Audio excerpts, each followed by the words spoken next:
It's Sunday, and I thought I'd do something a bit different and answer a quick question from my YouTube community. This one comes from channel member Ellen, who asked during our festive live stream, was Henry VIII's carol metaphorically about his love for Catherine of Aragon? Ellen is referring to a beautiful carol written by Henry VIII himself called Groweth the Holly, first published in 1522. Let me read you the lyrics. Green groweth the holly, so doth the ivy, though winter blasts blow never so high, green groweth the holly. As the holly groweth green and never changeth hue, so I am, ever hath been, unto my lady true. As the holly groweth green with ivy all alone, when flowers cannot be seen, and greenwood leaves be gone.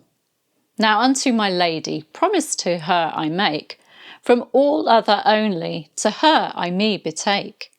Adieu, mine own lady, adieu, my special, who hath my heart truly, be sure and ever shall. Isn't it beautiful? It's one of many songs composed by King Henry VIII, including his hit Pastime with Good Company, which was popular across Europe.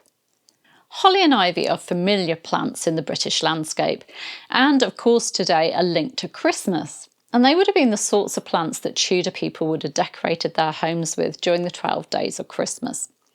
There's a lot of symbolism associated with them too.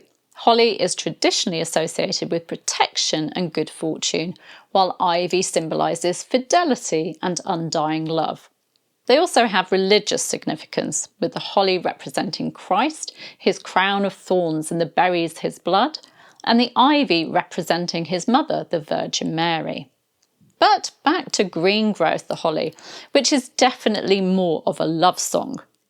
Was it written for Catherine of Aragon? Was she the lady who promised to stay true to?